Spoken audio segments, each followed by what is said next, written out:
Coming up next on Not the 9 to 5 podcast. And then when I realised I had to sing in the audition, I bottled them all and I didn't go to any of them. And I was like, I can't do that, I can't sing. So I did funeral care for a year, collecting dead people and oh my god, funerals. Yeah, dying trade, some might say. I mean, I've never ever had a singing lesson. I was never meant to have a boss. My whole life is taken up by my job now. Yeah. And it just is practice. You need to get a thick skin to be a freelancer because there's a lot of hurdles and there's a lot of dodgy, unprofessional people. It's very ironic that we're called freelancers. Everyone wants something for free. Welcome to Not the 9 to 5, the podcast for freelancers by freelancers. Whether you're a seasoned pro or just starting out, Join us as we share insights, tips and stories to help you thrive in the world of independent work.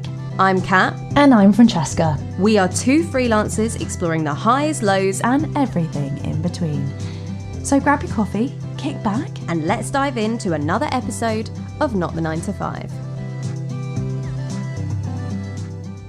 Katheryn Siggers. Francesca Marago. How are we? I'm very, very well. I'm very excited, actually. Me too. We've got a dazzling ray of sunshine here with us today in the studio. We've got Liam Joseph with us. He is a solo singer and cabaret artiste. Liam brings a unique blend of vocal talent and dramatic flair to every show. He not only enchants but entertains with a dynamic mix of song, storytelling and charisma, and effortlessly brings to life an extensive repertoire of classic swing, jazz and big band hits. Oh my God. Lots there to dive into. That is so exciting. Liam, welcome to the podcast. Thank you so much for having me on. That was one of the best introductions I've ever had, I must say. Next time we go on a stage or anything, you need to come. We're there. That's it. Let's That's do it. it. We'll Let's be do your it. backup. Freelancers working with freelancers. That's it. We're there. I'm part of a WhatsApp group that's called Singers Supporting Singers. Maybe we need another one. We need to do that. Supporting Freelancers. Yes. Let's do it. Let's go. Let's go.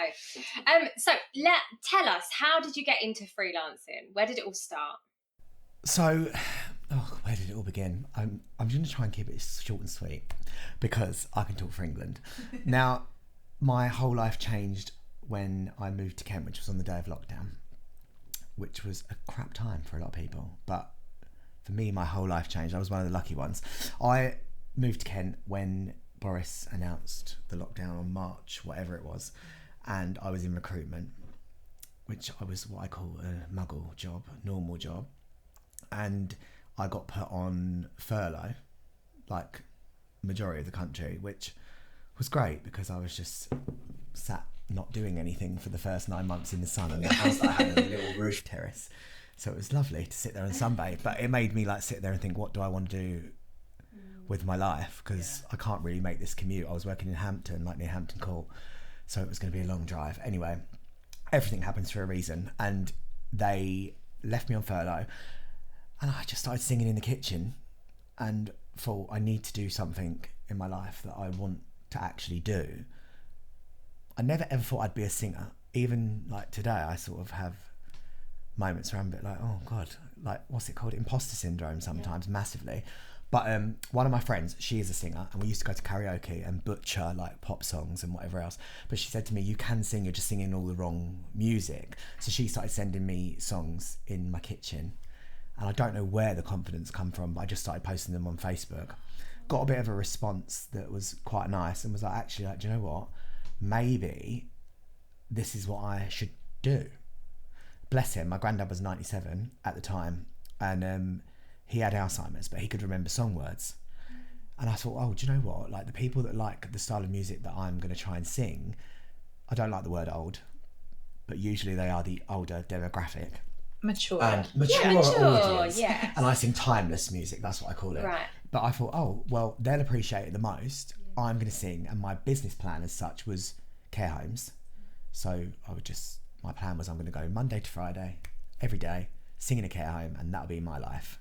Never imagined that I'd be where I am now. And that's where it began. But then obviously Boris locked us down for Christmas, and we weren't allowed to sing and go anywhere and do anything. Yeah. So I did funeral care for a year, collecting dead people and oh my god, dressing them in funerals. And dying trade, some might say. It was busy at the time. That's a big. Sorry, that was very funny. No, but that's what I did for like 11 months. And then it got a bit much, to say the least. That was really funny. No, I'm glad I'm entertaining you. But break the ice. Did you say talk you're a about dead singer or a people. comedian? Oh, I don't know. Maybe I'll give it. Another freelance. That's another venture for the That's future. it. But no, I worked in funeral care for a year, and that drove me to the edge, literally. And I was like, I don't think I can do this anymore. And my partner was just like, do you know what? Just leave. Yeah. Book as many gigs as you can, and just go from there. And I remember I handed my notice in at the beginning of November, whatever year it was, the second year of COVID, I think it was. And yeah, I ended up working in the office, like in the funerals arranging office, and it was not very busy, and it was in Raynham at the time. And I don't know if I should even be saying this, but I basically just kept calling care homes and booking gigs when I was probably meant to be doing other things, and just left at the end of November. And touch wood, 3 years this November down the line, I've not had to look back. So that's how I entered the world of being working for myself. Yeah. Oh my God. And so it sounds like you didn't sing when you were younger or anything like that. Not like the way I sing now, but I've always had an interest in like art and performing arts, and I genuinely thought I would be a dancer. That's what I thought might happen. I started that one again. I was always very shy, and when I got to like 15 in secondary school, I mean, you can imagine a boy wanting to dance back when I was in secondary school. I mean, it wasn't the best thing to do, but one of my mates needed a dance partner, so I just went along, and I was there like 10 years in the end, and I ended up like choreographing and like being quite high up in the school. And best time of my life actually was, shout out to Joe Field School of Dance. Sadly doesn't exist anymore, but it was the best 10 years. And when I went to college, I thought, do you know what, I'm going to become a dancer. That's what I'm going to do. And Is that what you did at college? Well, I went and did A-levels and did performing arts, dance, and something else. Some BTEC. Can't really remember. All I remember is doing art and dance and drama, and that was all I filled my life with. They tried to make me do maths, and I basically said, absolutely not. I'm no not way. doing maths. Not for me. I can count 5, 6, 7, 8, and that's literally all I need to know in my life. And so I did that for like 3 years. I was at normal college, and then my dance teacher at college was like, you need to go to stage school, and she set me up with all of these auditions for like Lanes, Arts Ed, all of these big places. And then when I realised I had to sing in the audition, I bottled them all, and I didn't go to any of them. And I was like, I can't do that. I can't sing. Like, how am I gonna? And I don't. This is just typical me. I just was like, no, can't do it. So I didn't. And then life just went in a bit of a different turn for a little while. And then I always did a little bit in entertainments. Like, I've worked in theme parks and done the odd thing in like entertainments. And then the singing thing, I don't really know how it come back. I was meant to sing at a holiday park, and I went there as a dancer, and then they cast me as a singer, and I was like, I don't sing. They were like, yes you can. They stood me in front of a piano and was like, can you just hit a few notes? And then as soon as I did that, they were like, you can. And I was like, I can't do this. Like, massive imposter syndrome. Like, what am I doing? Surrounded by all these amazing people. And I was like, wow. And then they cast me in one of the biggest parks, which again was, I was like, what am I doing? I felt way in over my head, if that's the saying. And and then I didn't end up going because at the time my dad had a heart attack, which it was a bit of a messy situation, so I didn't end up going. But that's happened a lot in my life. Things have come into my life that I could have done and I didn't do them. And then that was my first taste of like singing-ish, and I kind of got the bug and was like, oh, maybe I can. But then it didn't really happen until lockdown.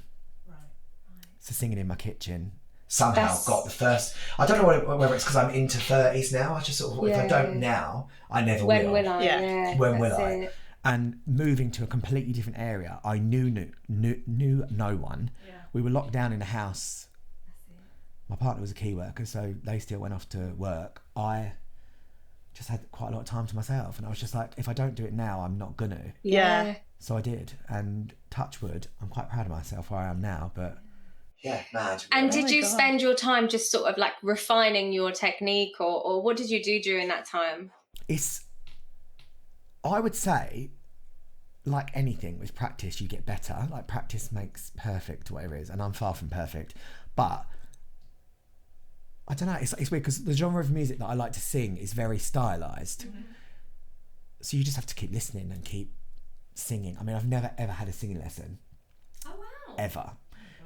Which is probably not great. I probably should have some just to learn techniques. I mean, I've watched things on YouTube. There's some incredible like vocal coaches that do like little apps now that I've bought, and like so I do practice every day. I'm in my car. It's like a carpool karaoke. Yeah, you know I'm it. Love it. I don't think I ever listen to normal music anymore. I just listen to work. It's all work. My whole life is taken up by my job now. Yeah. And it just is practice.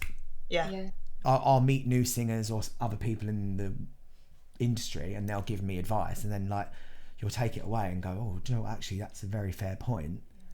I'm trying to think of an example. So like, there's a singer.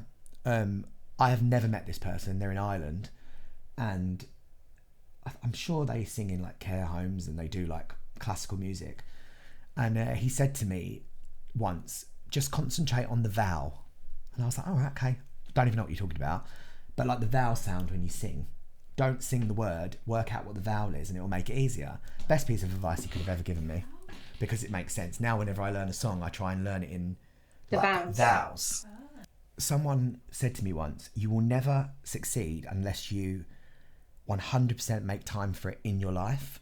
So like you have to make space to do it. And I swear, as soon as I left my old job and just took that leap of faith and started dedicating 100% of my time into, I have to make this work, because if I don't, I then have to go back to a normal muggle job. So I did. Yeah, because you didn't want to go back. Because I didn't want to go back Yeah. to sitting at a desk or dealing with the dead Dealing or whatever else. Like, God. so I just, and I was very lucky. I think, weirdly, it happened at the right time. Because COVID happened and it all got stopped. And then when we started to be allowed to do it again, everywhere wanted singers or entertainment. So they sort of like lapped it up. So I kind of went out there at the right time. As much as at the time I thought, what have I done? I've made the worst time in my life to make this decision. But actually it was probably for the best. Yeah. It sort And of everything happened forced for you a reason. naturally. Yeah. I moved to Kent. My life changed. My job changed. My mindset changed. And now my whole life Life's is completely changed. different. When I look back to what I was 3-4 years ago, like, it's mental, actually. Yeah. Crazy. It's great to look back on that and see how far you've come though. Yes. I think it's good to remind yourself that sometimes, because like we were talking about this before, but it's quite easy to get into a negative mindset when you face a lot of hurdles. That's one thing. When you work for yourself, nothing's ever plain sailing, and everyone thinks, oh God, it must be so amazing working for yourself. And it is. I was never meant to have a boss. Sorry to all my bosses in my life that have had me before. I was probably the worst employee. But you come across hurdle after hurdle, and it's that motivation and that constant trying to pick yourself back up sometimes that can really get Into your in your head. And what's that thing that RuPaul always talks about?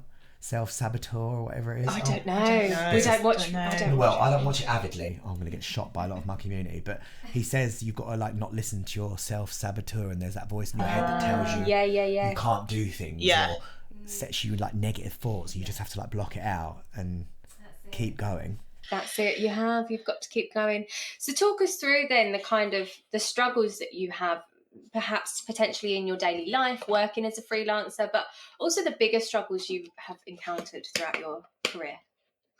The one thing that sort of like happens, might not happen for a long time, but comes back, that gives me the ick, big time, is the whole like invoicing situation. Right. Lots of venues will pay on the day. Some might take 30 days. Some have all these jumbled different ways of paying you via agencies and whatever else. And it's difficult when you're self-employed because you've still got bills to pay. And like you might, for example, this happened a couple of weeks back. I budgeted for what I was going to earn that weekend based on what was coming out on Monday morning. Those venues decided that they couldn't pay me for 2 weeks. And I'm like, well, actually, I budgeted for having that money. Now, I'm normally really, really good. I've got at least one whole month's wages and bills set a month in front because I like to be in front. But I hadn't quite planned for that situation. And there have been times where venues will cancel you Last the day minute. before the gig. And you're like, well, do you know what? That's not actually acceptable because I now can't... Well, you've blocked that time out for them specifically. and sometimes you can't refill it. I mean, I normally can. I'm usually all right, but it's not the point. So I ended up navigating myself through those situations and creating like cancellation policies and stuff like that. But the one thing I mean, please, if anyone's listening and knows anything, please write in and give me the answer. But I don't feel like, especially in my line of work, that there's like a union or anything that can fight your corner. So like if there's like event, because the amount of money you charge for a gig, it's never going to be worth taking them to a small claims court, because you'll end up spending more out on the small claim trying to get the money back. So venues sometimes rely on that fact, I think, and think, do you know what? We're not going to pay you. And they just ghost you. Or like I was meant to sing back in, what are we now, July? So it can't have been July. About 2 months ago, I was due to sing, and it was the Thursday before the Friday, and they cancelled. So I sent across my usual, well, I expect the fee, I've given you my terms and conditions, and they just blank you and they don't listen. And I think, who then fights a performer's corner when that person can't afford to go? Do you know what? I'm going to take you to a small claims court, because that must cost the earth. Yeah, I mean, just for a small amount of money. Yeah, well, we're part of equity. Which is but do they? They fight your corner? We've had this problem. Yeah. We've had a problem. It is basically, if you've got a contract or some sort of written email in place with that venue or that project, you can legally get them like that. Basically, you can take them to court if you've got it in writing. Yeah. Equity will fight and that for equity you. can give you the advice. And the tools that you need to take them that way based on what's happened to you. Yeah. So they can. And I think I might have got this wrong, but I think there's some insurance thing when you pay your fee. There's some insurance thing you like pay for your yearly subscription that will then cover you if you ever had to go to a small claims courts, so that you don't actually have to pay out of pocket. So I wonder if maybe look into equity, because I think it's definitely a thing I need to look into, because sadly it happens more than people realise. Yes, yeah. And we live by our wages, unfortunately. Like we say, people have got mortgages, people have got to pay bills. Yeah. That's it. But I do feel like sometimes you've got to really have a thick skin and show people that you're not just going to, willingly accept it. But then if you're not able to fight that, I wonder how many people just have to put up with that and do lose out. And the problem is, like we were saying, there's always someone that will do your job for cheaper or will undercut you. So they'll just go, do you know what, it doesn't matter, we won't have you, we'll get someone in, or someone's willing to do something for free. I know we were talking about that earlier on. It's very ironic that we're called freelancers. Everyone wants something for free. But that's my biggest, that's the biggest thing I've come up against being a freelancer, is money. Because ultimately we all love what we do, but when you have to like navigate it as a business, it's a completely different ball game. And I've never had an agent, I've never had someone represent me. I've done everything from your own myself, and actually it makes it very hard for me to then hand it over to somebody to represent me or whatever else. But so that is my biggest challenge, is being business Liam, not just entertainer Liam. You have people to fall in love with you and want to work with you, and then you're like I'll do it. This is all great. The hard reality of it all. They all sort they're like, and I know there'll be people going, well, why don't you take deposits? Why don't you do this? It's not as simple as that. If it's a private function, people are expected to pay a deposit. Pubs nowadays are struggling. Restaurants are really struggling, and you can't go to a venue and say, I expect a deposit of this much for a gig in 2 months' time. They'll just go, do you know what, I can't bother with the hassle, don't worry about it. So you lose out. So in a way, you feel like you're having to almost just be nice to keep the work. That's a really difficult thing. When it comes down to money, that's the biggest thing I struggle with. I mean, what we've learned by doing this, and we've spoken to a few people who've had this problem before, and myself included, me too, is always making sure that you have some written contract or email in place with that company, whatever it is. And if you want to ask for 10% up front or whatever, do it. Be bold, because it is your work. At the end of the day, they're investing in you, and you know your worth. So you don't want people to take the mick of that. Like I say, where you can, I always will now. It's just a shame, because I mean historically, I'm assuming, like especially like in cabaret venues and whatever else, people just turn up, they do the job, they Get get paid paid, overnight, yeah, they walk that's out the it. door, or they might have to send an invoice to get paid the next day, and you just trust that people that are It's professional trust, work professionally. And that's one of my biggest things. I try to be as professional as I possibly can, and coming up against someone that doesn't give you back what you give them professionally sometimes can be really frustrating. Yeah. Hugely. Massively. It's true. Massively. It's so true. And I think it's like a lack of respect as well. It really grinds me, because it's like, well, do you not respect the services that I'm giving you? You're giving your time and a piece of you're yourself. you're giving a skill that not everyone can do. Exactly. You know? That's really interesting that you say that, because one of my friends said to me recently, not everyone can do what you do. And as a person, when you work for yourself and you are it's not even like I play an instrument. So it's not like my instrument, like I am me. And you're the instrument. You're the makes me instrument. money. That's a real hard thing to come to terms with, that you are the tool. the tool. Yeah, And you're you it have all. to equally invest in yourself and your health and your time or whatever. And it is your time, and people are paying for you. It's just a hard thing to get your mind around, I think, when you work for yourself, because I'm so used to going into an office or working for someone else. I know what I'm getting paid at the end of the month, and you just live by all these rules, and God, rules definitely were meant to be broken in my life. And so it's a real hard adjustment. It's a great adjustment working for yourself. I love working for myself. I say I don't have to answer to anyone. I do, kind of, but I make the rules. I set the boundaries, and I do what I want, and I think that's a blessing, and not many people can say they get to do what they love. So for that, I'm very thankful. There are still days when I wake up and I'm like, please not today. But I think that's an everyday. I think. So tell us a bit about then the singing and the genre that you sing in, and why you love that so much, and where do you do that? Where do you perform? Yeah, so I will sing anywhere that will have me. Shout out if you're listening.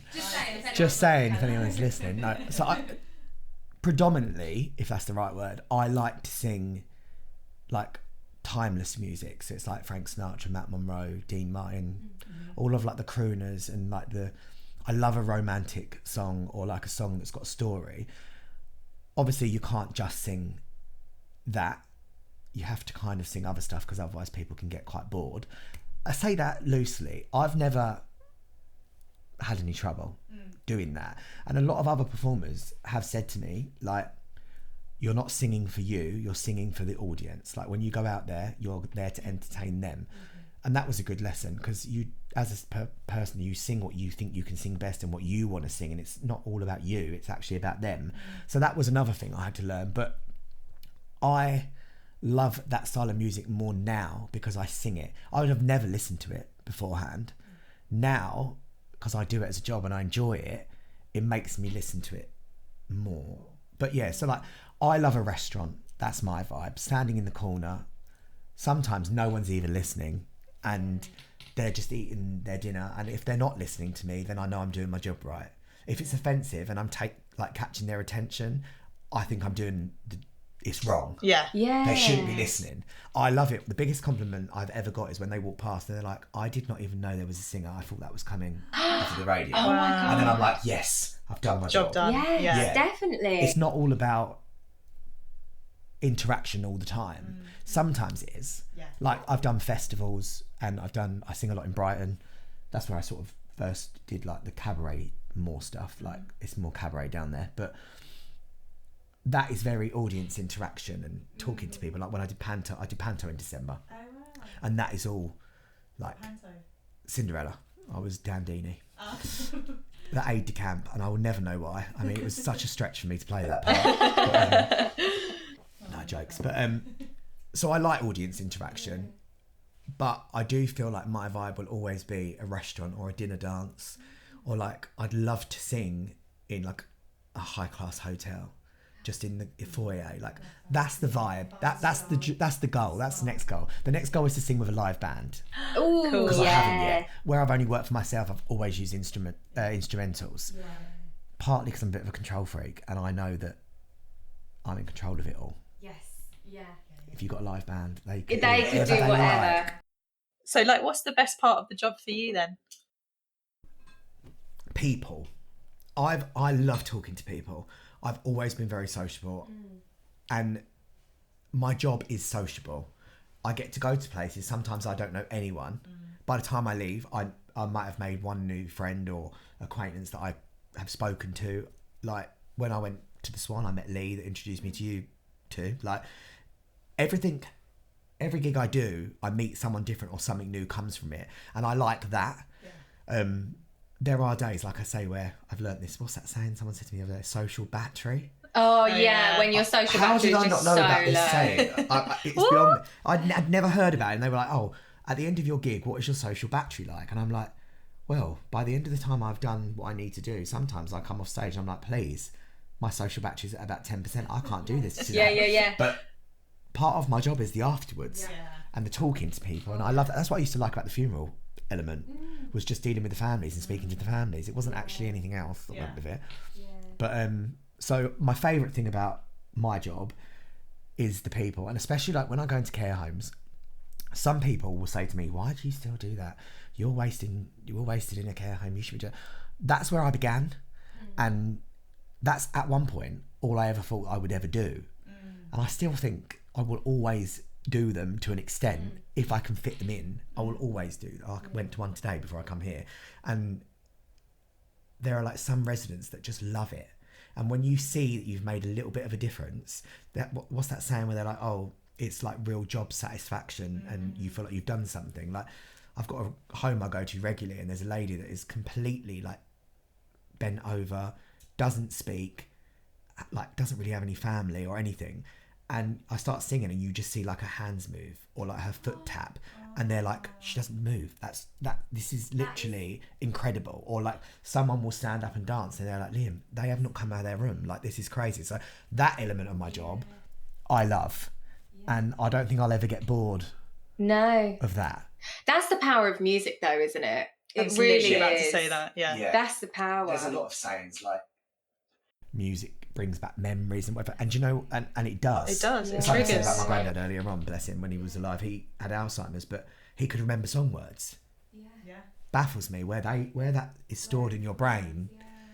Well, it's a healing therapy, isn't it? Well, a lot of like groups do like music for memories or whatever. I'm very lucky. My landlady and friend, my next door neighbour, she works for, what charity is it now? ADSS, which is like Alzheimer's and Dementia Support Services. I hope I've got that right. It sounds right. It sounds right.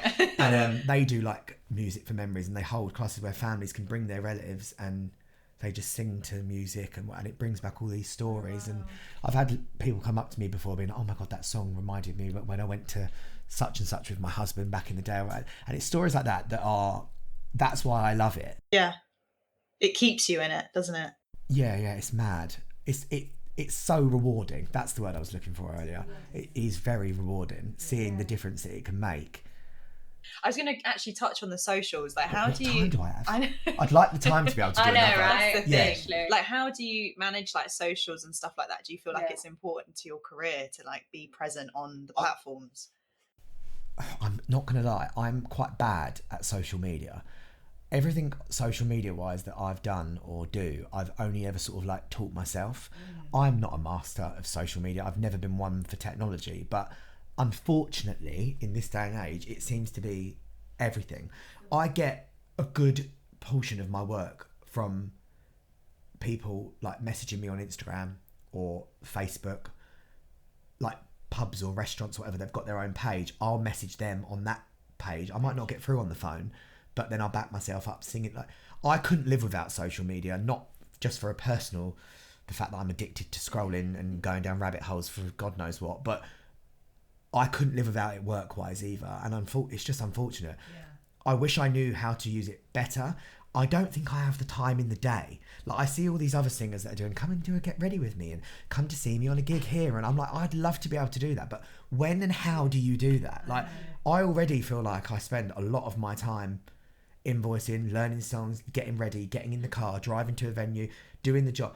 At what point on my day off, but then do I ever have a day off? Well, this is it. We always say social media feels like another full-time job on top of your full-time job. I look at my phone and it says screen time 8 hours, and I'm like, It's crazy, that's like isn't it? someone sat at a desk That's doing their it. 9 to 5. Yeah. Pardon the pun. And I'm doing that, just doing this on my phone, or chasing invoices, or calling a venue or promoting a poster for a venue that I've got a gig at that I'm like, oh, you've not done that, maybe I should do it. Like, the amount of responsibility that falls onto you as the performer sometimes, I just don't know where I'd fit it in. What would you say if anyone's sitting here thinking about becoming a freelancer or even a singer? What piece of advice would you give them? Well, first and foremost, if you want to be a singer, just try and go for it. I was never a singer. I still struggle when someone says to me, what do you do for a job? To say, oh, I sing. And I cringe inside, which is stupid because that is what I do. My best friend, she always says this to me. She's like, you're a professional singer. You do it for a profession. It's your job. Just say you're a professional singer. And I'm like, yeah, but I can't hit notes that like certain people. She's like, doesn't matter. It's what you do for a job. So I do struggle to say I'm a singer. My advice to them is my only advice I can give to anyone is if you want to do something, just try. Because for far too long, my whole life, I've been given amazing opportunities that I've either let go or doubted I couldn't do it or put a hurdle in front of it for a reason. And it's always been me that ultimately has not done it. Because there's been plenty of times where I could have gone, actually, this situation that's happening right now don't really affect that. I'm going to do it anyway. But I never did. Or I concentrated on a group of friends that might not be your friends now. Or like, just think about yourself, know what you want to do and try. And don't be put off if it doesn't go right the first time. Because there are so many times that things have not gone right for me, and then the second time I've done it, it's been much better overall. That would, I think, would be my advice. But you need to get a thick skin to be a freelancer because there's a lot of hurdles and there's a lot of dodgy, unprofessional people, I think, that don't match your energy or organisation levels. Guys, so what we normally do to like round up our interview is we do a guess game of Would You Rather. Love this. Is there like drinks involved normally as well? Not this time round. No, maybe next time.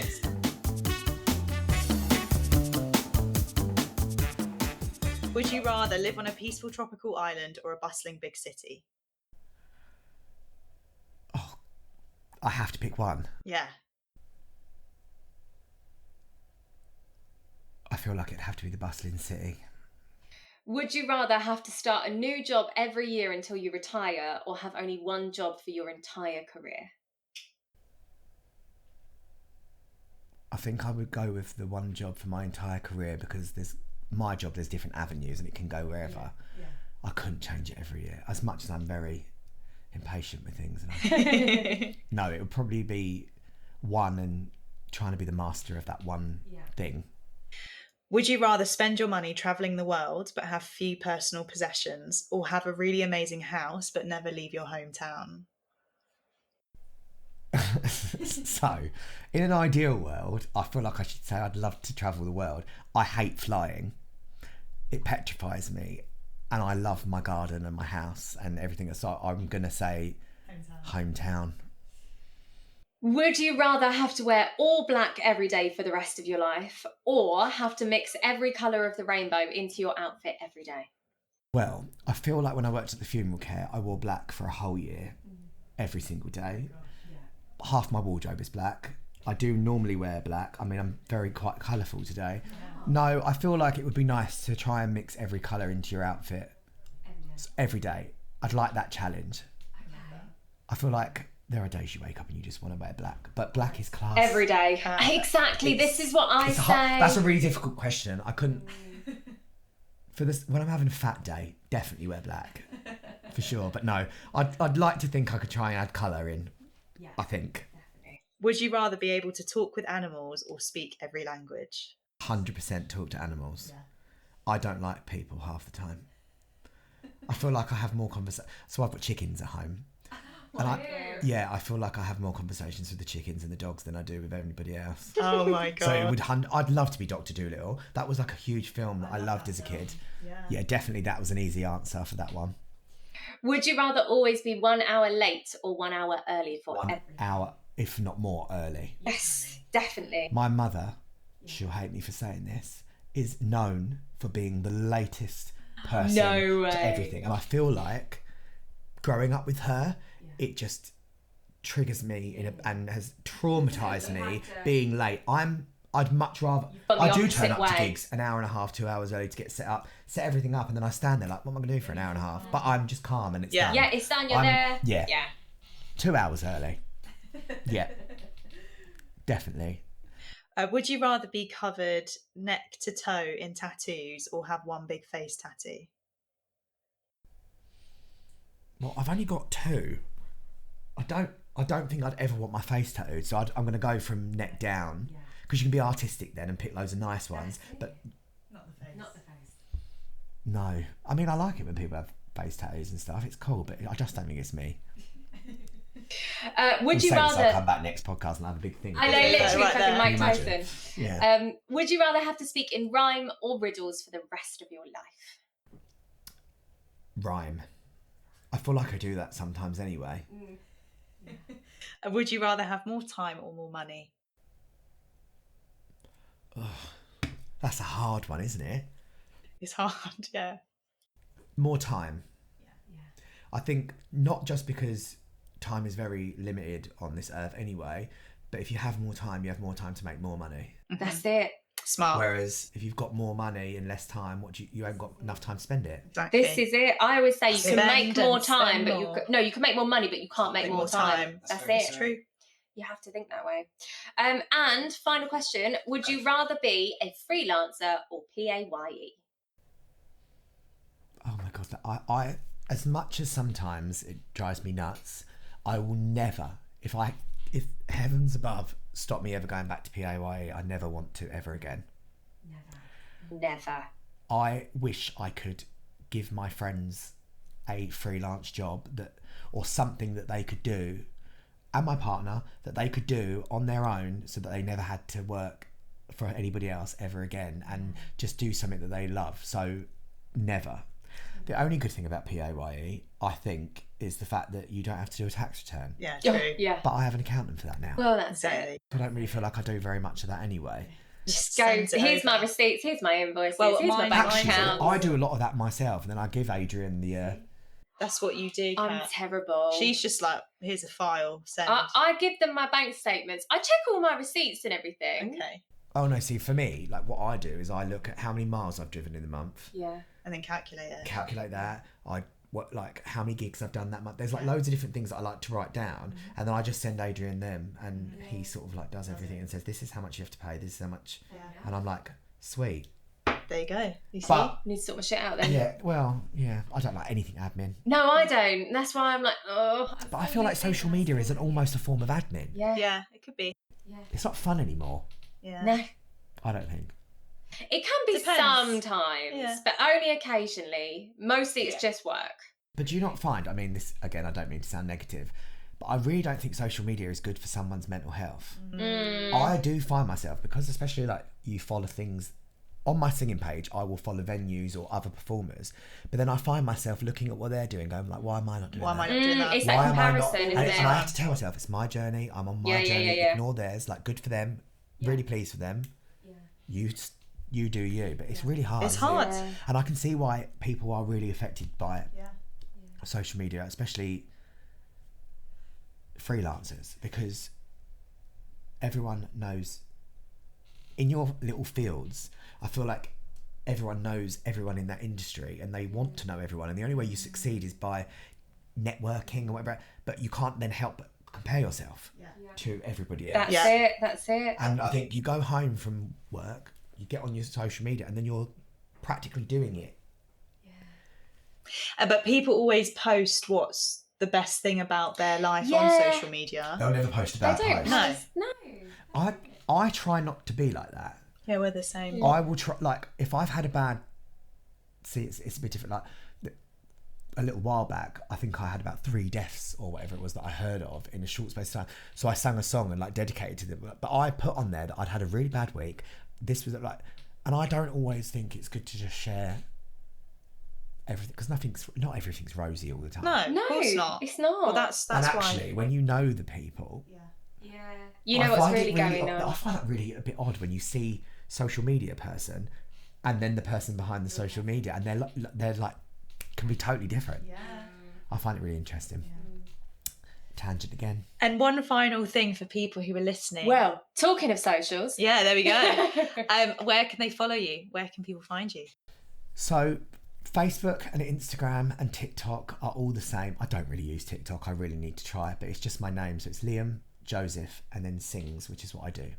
Not the Sikh surname, because some people have tried SINGH or whatever it is. Fair play. I don't know why, but they do. But yes, it's just Liam Joseph Sings online, and follow me. Thank you so much. Thanks for joining us today. Don't forget yours as well. You need to mention 9 to 5. Yeah, not the 9 to 5. Oh yeah, we're all over. Not the 9 to 5. Just not the 9 to 5 pod. Boom. TikTok, Instagram, everywhere. Can I just say though, I love it's called not the 9 to 5, but a lot of 9 to 5 people don't work 9 to 5. They work from earlier until later nowadays, don't they? I know. Well, they kind of ruin the brand, but it is what it is. We've committed to it now. It's on the poster. Yes, it's on the mugs. Good. It's everywhere. It's everywhere. There we go. Oh my God, you've actually got mugs. I love that. Got branded. Thank you very much for having me. You're so welcome. Thanks for being on it. And I'll come back if you'll have me. We will. Of course. Thanks for listening to Not the 9 to 5 podcast. If you liked this episode, we would love for you to subscribe to our channel, where we release weekly podcasts every Monday. Comment below to let us know who you'd like to see next on our podcast. Give this video a thumbs up and maybe share it with a freelance friend or two. Until next week, everyone. Keep freelancing.